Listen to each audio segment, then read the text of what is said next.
Hello students, good morning. आज हम लोग क्लास 12 के एक नए चैप्टर इंटीग्रेशन को स्टार्ट करने जा रहे हैं। इंटीग्रेशन में हम लोग मेथड्स ऑफ इंटीग्रेशन जैसे कि integration by substitution, integration by parts, partial fraction और कुछ स्पेशल इंटीग्रेशंस, इन सब चीज़ों को हम लोग अपने इस लेक्चर सीरीज में देखेंगे। इंटीग्रेशन होता क्या है, बेसिक फार्मूला इंटीग्रेशन का, और बेसिक फार्मूला के ऊपर जो न्यूमेरिकल्स होता है वो हम लोग अपने इंट्रोडक्शन के लेक्चर में सीखेंगे। तो आज हम लोग मेथड ऑफ इंटीग्रेशन में इंटीग्रेशन बाय सब्स्टिट्यूशन को स्टार्ट करने जा रहे हैं। तो जैसा कि आप लोग नाम से देख रहे हैं इंटीग्रेशन बाय सब्स्टिट्यूशन, इसमें हम लोग इंटीग्रेशन में किसी एक फंक्शन को कुछ सब्स्टिट्यूट करते हैं, मतलब कुछ मान लेते हैं, टी मान लेते हैं, जेड मान लेते हैं। तो उससे क्या होता है, हमारा सवाल छोटा हो जाता है और उस छोटे सवाल को हम लोग बेसिक फार्मूला लगाते हैं इंटीग्रेशन का और ईजिली सॉल्व कर पाते हैं। तो हम लोग करेंगे क्या, अपने इंटीग्रेशन के सवाल में एक फंक्शन को बस ढूंढेंगे, फंक्शन को ढूंढेंगे और उसको कुछ मान लेंगे, टी मान लेंगे, जेड मान लेंगे। तो उससे क्या होगा, हमारा सवाल छोटा हो जाएगा। तो देखेंगे अभी हम लोग एक सवाल लिए हैं, यहाँ पर इंटीग्रेट हमें करना है। इंटीग्रेशन का साइन है log x by x dx, इसे हमें इंटीग्रेट करना है। तो अभी यहाँ पे हम लोग समझेंगे कि कैसे यहाँ पर इंटीग्रेशन बाय सब्स्टिट्यूशन लगेगा। तो सबसे पहली बात यहाँ पर कि आखिर हम लोग कैसे समझेंगे कि ये मेथड ऑफ सब्स्टिट्यूशन यहाँ पर लग सकता है। मतलब इंटीग्रेशन में कभी भी ये लिख कर नहीं आता है एग्जाम में कि हमें सब्स्टिट्यूशन मेथड से बनाना है या इंटीग्रेशन बाय पार्ट्स से बनाना है या पार्शियल फ्रैक्शन से बनाना है, हमें ये लिख कर नहीं आएगा।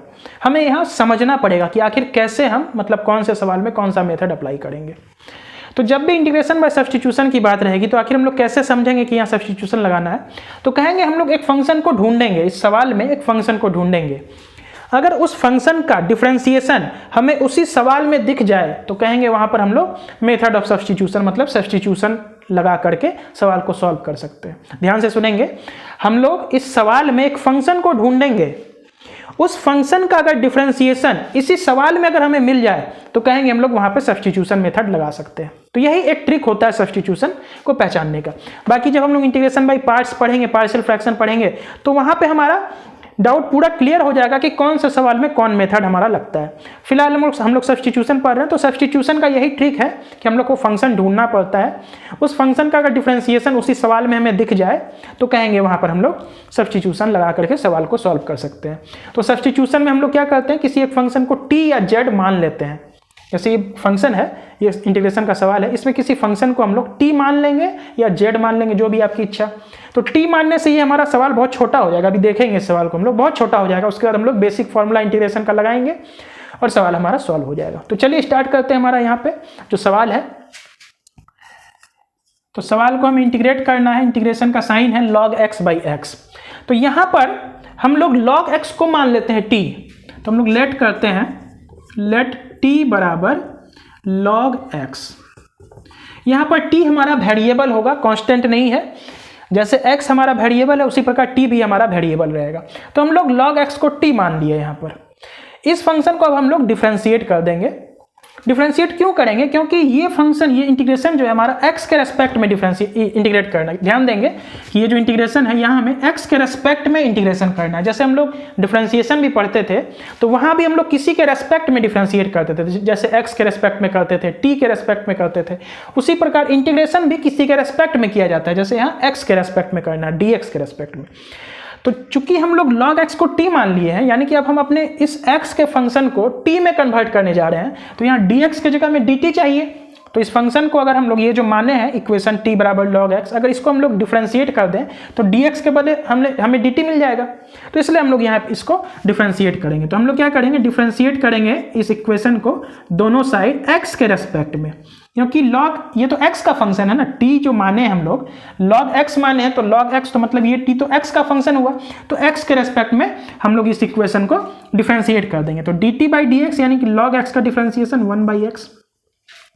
अब अगर आप लोग गौर करें, हम लोग log x को t माने थे। हम लोग जानते हैं सब्स्टिट्यूशन मेथड में किसी फंक्शन को हम लोग t या z मान लेते हैं। तो जैसे log x को t माने तो उसका डिफरेंशिएशन 1/x हमें यहीं पर दिख गया। तो इसका मतलब यहाँ पे हमारा सब्स्टिट्यूशन मेथड लग सकता है। log x हमारा एक फंक्शन है, उसको t माने, तो जैसे t माने तो log x का डिफरेंशिएशन 1/x। तो 1/x तो हमें यहाँ दिख रहा है, तो इसका मतलब यहाँ डिफरेंशिएशन लगाएंगे। तो यहाँ से हम dt निकाल लेते हैं, dt बराबर dx by x हो गया। ठीक, अब देखिए तुरंत ये सवाल, इतना बड़ा सवाल जो कि थोड़ा टफ लग रहा होगा, इनिशियल स्टेज में ये सवाल थोड़ा टफ लग रहा होगा, जो लोग प्रैक्टिस कर चुके हैं उनके लिए सवाल बहुत ईजी होता है। तो log x बाई एक्स है हमारा, ये देखिए अब सवाल तुरंत में कितना छोटा हो जाएगा हमारा। तो यानी कि i बराबर इंटीग्रेशन का साइन, इसको एक काम करते हैं हम लोग उस साइड में इधर सॉल्व कर लेते हैं। तो हमारा इंटीग्रेशन का साइन हुआ, log x को हम लोग t माने थे तो t लिख देते हैं, dx बाई एक्स के बदले हमें dt मिल गया। यहाँ देखिएगा dx और बाई एक्स हमें चाहिए था, dx बाई एक्स के बदले हमें dt मिल गया। तो यानी कि इतना बड़ा इंटीग्रेशन हमारा इतना छोटा बन गया है। तो ये है बेनिफिट सब्स्टिट्यूशन मेथड का। log x को t माने थे और dx बाई एक्स के बदले हमें यहाँ से dt मिल गया, क्योंकि इसको थोड़ा रीअरेंज कर लिए, dt बाई dx बराबर 1 बाई एक्स था तो dx उधर चला गया तो dx बाई एक्स, तो dx बाई एक्स के बदले dt, तो यहाँ dt पुट कर दिए dx बाई एक्स के बदले। t dt मतलब x to the power n का इंटीग्रेशन तो हम लोग जानते हैं, x to the power n plus 1 बटे में n प्लस 1। उसी प्रकार ये t के रेस्पेक्ट में ये हमें इंटीग्रेट करना है, मतलब ये t का फंक्शन है तो t to the power n का यहाँ पे इंटीग्रेशन हो जाएगा, t to the power n का। तो हम लोग जानते हैं t to the power n यानी कि n का मान क्या है 1 है, तो इसका वैल्यू हो जाएगा 1 प्लस 1 बटे में 1 प्लस 1, एक कांस्टेंट हमें ऐड करना पड़ेगा, तो टी स्क्वायर बाई 2 प्लस सी। यहाँ इंडेफिनिट इंटीग्रेशन में सी एक कांस्टेंट हमें ऐड करना पड़ता है, अगर ऐड नहीं करेंगे तो मार्क्स कटेगा। ये सी क्यों ऐड करते हैं ये हम लोग अपने इंट्रोडक्शन के लेक्चर में समझेंगे। इंडेफिनिट इंटीग्रेशन में सी ऐड करना पड़ता है, डेफिनिट इंटीग्रेशन में हमें कुछ ऐड नहीं करना पड़ता, एक कांस्टेंट इंडेफिनिट इंटीग्रेशन में हम लोग ऐड करेंगे, ठीक है। अब चूंकि ये हमें तो x के रेस्पेक्ट में ये सवाल था, मतलब log x by x dx था, मतलब ये टोटल सवाल x के रेस्पेक्ट में था, हम लोग x को t में चेंज कर लिए थे, तो यहाँ t में तो आंसर को छोड़ेंगे नहीं क्योंकि हमें x के रेस्पेक्ट में सवाल था, तो वापस से t को हम x में कन्वर्ट कर देंगे। तो log x के बदले t माने थे, यानी कि t के बदले यहाँ पर हम लोग log x रख देंगे, log x बाई 2 प्लस सी।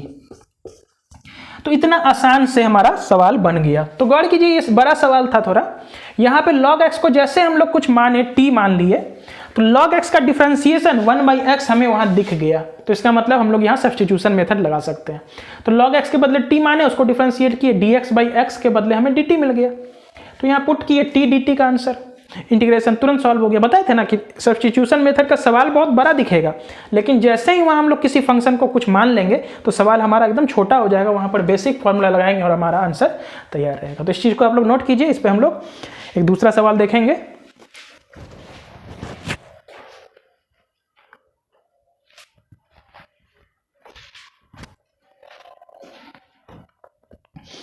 तो इस चीज़ को हम लोग रब कर देते हैं, आप लोग वीडियो को रोककर नोट कर सकते हैं।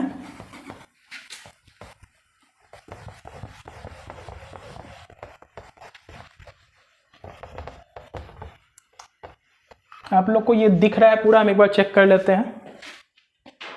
हाँ, ये आप लोग को टोटल एंड तक विजिबल था, तो इस चीज़ को आप लोग वीडियो को रोक कर नोट कर लीजिएगा। अभी हम लोग यहाँ पर एक और सवाल करते हैं।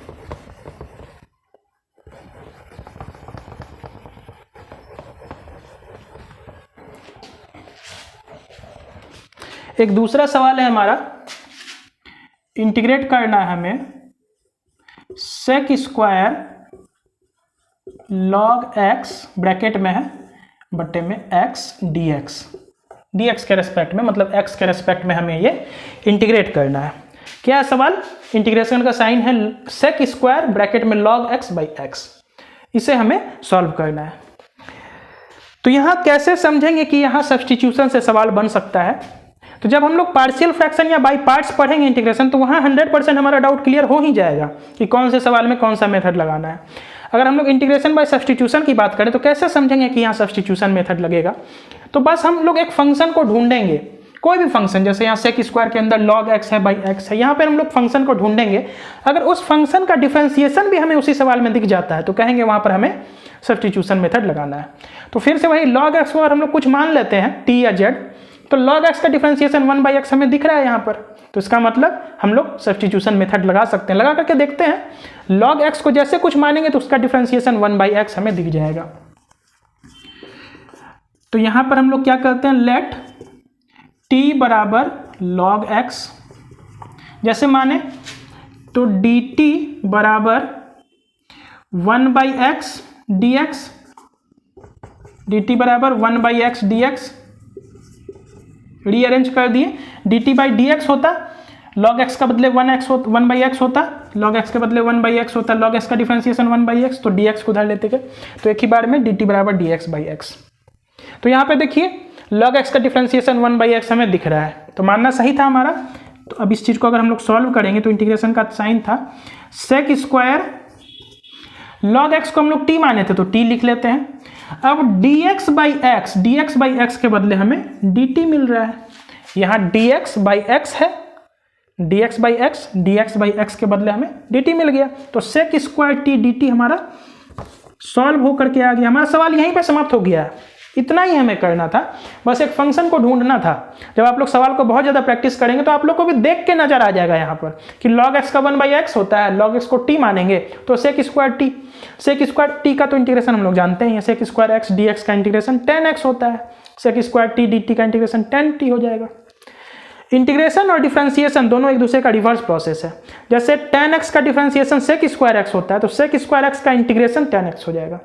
cos x का जैसे इंटीग्रेशन sin x होता है तो sin x का डिफरेंशिएशन cos x होता है। आप लोग जानते हैं sin x का डिफरेंशिएशन क्या होता है, cos x, तो cos x को जब इंटीग्रेट करेंगे तो sin x हमें मिलेगा, मतलब एक दूसरे का रिवर्स प्रोसेस है। तो जैसे tan x का डिफरेंशिएशन sec स्क्वायर x, तो sec स्क्वायर को जब इंटीग्रेट करेंगे तो हमें वापस tan x मिल जाएगा।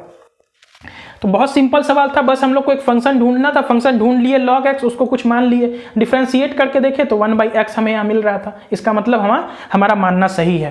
तो कुछ नहीं किया, sec स्क्वायर था, log x के बदले t लिख दिए, dx/x के बदले dt, तो इसको सॉल्व करेंगे, sec स्क्वायर dt का इंटीग्रेशन sec t हो जाएगा हमारा।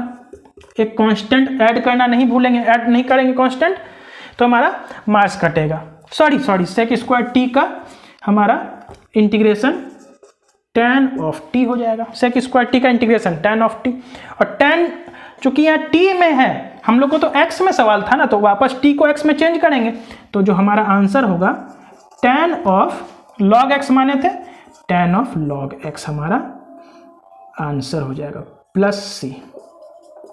तो आई होप आप लोग को इजी लगा होगा सवाल, कुछ नहीं है, sec स्क्वायर t का इंटीग्रेशन tan t हो गया, t को वापस हम लोग x में कन्वर्ट कर दिए तो log x, tan log x plus c। आप लोग जल्दी से नोट कर लीजिए, हम लोग एक दूसरा सवाल यहां पर लेंगे, आप लोग को दिख रहा है नीचे तक, ठीक है।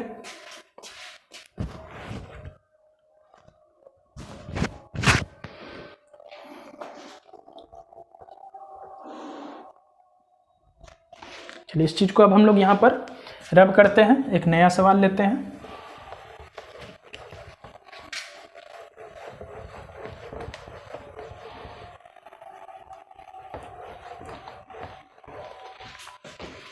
सवाल है हमारा e to the power tan inverse x बटे में 1 प्लस एक्स स्क्वायर dx, इसे हमें इंटीग्रेट करना है। तो कुछ देर आप लोग सवाल को सोचिए, देखिए आखिर यहाँ पे हम लोग कैसे समझेंगे कि सब्स्टिट्यूशन मेथड लग सकता है। तो कुछ देर आप लोग सोचिए सवाल को। तो हम लोग सब्स्टिट्यूशन मेथड वहीं पर लगाएंगे अगर हम लोग कोई फंक्शन ढूंढ पाए और उस फंक्शन का डिफरेंशिएशन भी उस सवाल में हमें दिख गया, तो कहेंगे वहां पर हम लोग सब्स्टिट्यूशन मेथड लगा सकते हैं। तो यहाँ पर हम लोग गौर करें एक बात और, जब भी हम लोग इंटीग्रेशन पढ़ेंगे तो हमारा डिफरेंशिएशन का जो बेसिक फॉर्मूला होता है उस पर कमांड होना चाहिए। ऐसा नहीं कि बेसिक फॉर्मूला का जो डिफरेंशिएशन का जो बेसिक फॉर्मूला है वही हम लोग को याद नहीं है, वो याद नहीं रहेगा तो फिर सवाल बनेगा नहीं। अब ये इतना बड़ा सवाल है, देखने में टफ लग रहा होगा, जो बच्चे भी स्टार्ट किए इंटीग्रेशन उनको ये सवाल बहुत टफ लग रहा होगा, जो बच्चे पढ़ चुके हैं उनके लिए ईजी है, ठीक है। तो अभी देखेंगे ये सवाल कितना ईजी बन जाएगा। जैसे कुछ हम लोग मान लेंगे, जेड मान लेंगे, टी मान लेंगे, तो ये सवाल हमारा बहुत छोटा हो जाएगा तुरंत में। तो सबसे पहले कैसे समझेंगे कि यहाँ सब्स्टिट्यूशन लगेगा, तो हम लोग एक फंक्शन को ढूंढेंगे, अगर उस फंक्शन का डिफरेंशिएशन हमें दिख गया तो कहेंगे हमारा यहाँ पे सब्स्टिट्यूशन मेथड लग जाएगा। तो अगर हम लोग tan इनवर्स x को कुछ मान लें, अगर हम लोग यहाँ पर tan इनवर्स x को कुछ मान लें, लेट t बराबर, या z मान लेते हैं, हर बार t मानते हैं, इस बार z मान लेते हैं, वही बात है, कुछ मानना है। लेट z बराबर tan इनवर्स x, अब z हमारा एक वेरिएबल होगा, याद रखना z कांस्टेंट नहीं है, तो tan इनवर्स x को हम लोग z मान लिए, तो हम लोग dz बाई dx करेंगे, x के रेस्पेक्ट में इक्वेशन को डिफरेंशिएट कर रहे हैं। z बराबर tan इनवर्स एक्स, जैसे y बराबर tan इनवर्स एक्स होता था तो z बराबर tan इनवर्स एक्स के रिस्पेक्ट में डिफरेंशिएट करेंगे तो tan इनवर्स एक्स का डिफरेंशिएशन 1/1 प्लस एक्स स्क्वायर, हम लोग जानते हैं 1/1 प्लस एक्स स्क्वायर होता है, 1/1 प्लस एक्स स्क्वायर। डिफरेंशिएशन याद होना चाहिए, डिफरेंशिएशन याद अगर नहीं होगा तो फिर ये सवाल नहीं बन पाएगा। तो dx बटे रीअरेंज कर दिए, यहाँ पर dx उधर चला गया। तो अब अगर हम लोग देखें जैसे tan इनवर्स को कुछ माने तो 1/1 प्लस एक्स स्क्वायर उसका डिफरेंशिएशन हमें यहाँ पर मिल रहा था। इसका मतलब हमारा मानना बिल्कुल सही है। अब सवाल हमारा तुरंत सॉल्व हो जाएगा। तो इधर कर लेते हैं हम लोग सवाल को सॉल्व। तो यहाँ पर i बराबर e to the power tan inverse x को हम लोग क्या माने, z माने, ठीक। dx बटे 1 प्लस एक्स स्क्वायर, dx बटे में 1 प्लस एक्स स्क्वायर के बदले हमें dz मिल गया। अब आप ही लोग देखिए इतना बड़ा सवाल एक लाइन में बन गया। यहाँ z के रेस्पेक्ट में अब इस फंक्शन को डिफरेंशिएट करना, हम लोग जानते हैं e to the power x dx का इंटीग्रेशन वही होता है e to the power x plus c। e to the power x को अगर डिफरेंशिएट करते हैं तब भी वही मिलता है, e to the power x को इंटीग्रेट करते हैं तब भी वही मिलता है। तो e टू द पावर यहाँ x dx था, e to the power x dx था, मतलब जो x वेरिएबल था उसी के रेस्पेक्ट में हम लोग इंटीग्रेट करते हैं। तो यहाँ z है, z के रेस्पेक्ट में इंटीग्रेट करेंगे तो वही है, x है z है, कोई फर्क नहीं पड़ता है। तो इसका answer e to the power z plus c हो जाएगा। z हम लोग माने tan इनवर्स x को, तो हमारा answer e to the power tan inverse x plus c। तो देखिए कितना इजी सवाल हमारा था, लेकिन देखने में बहुत बड़ा लग रहा था। तो यही है हमारा सब्स्टिट्यूशन मेथड। तो आई होप आप लोग को लेक्चर पसंद आया होगा, समझ में भी आया होगा। तो आज हम लोग 3 न्यूमेरिकल्स इसके ऊपर किए हैं। अभी हम लोग का एक सीरीज चलेगा इसके ऊपर, सब्स्टिट्यूशन में ढेर सारा सवाल करेंगे, धीरे धीरे अपने लेवल को इंक्रीज करेंगे। सब्स्टिट्यूशन पे बहुत सारा सवाल करेंगे, उसके बाद इंटीग्रेशन बाय पार्ट्स पढ़ेंगे। तो आज का लेक्चर हमारा यहीं समाप्त होता है। Thank you.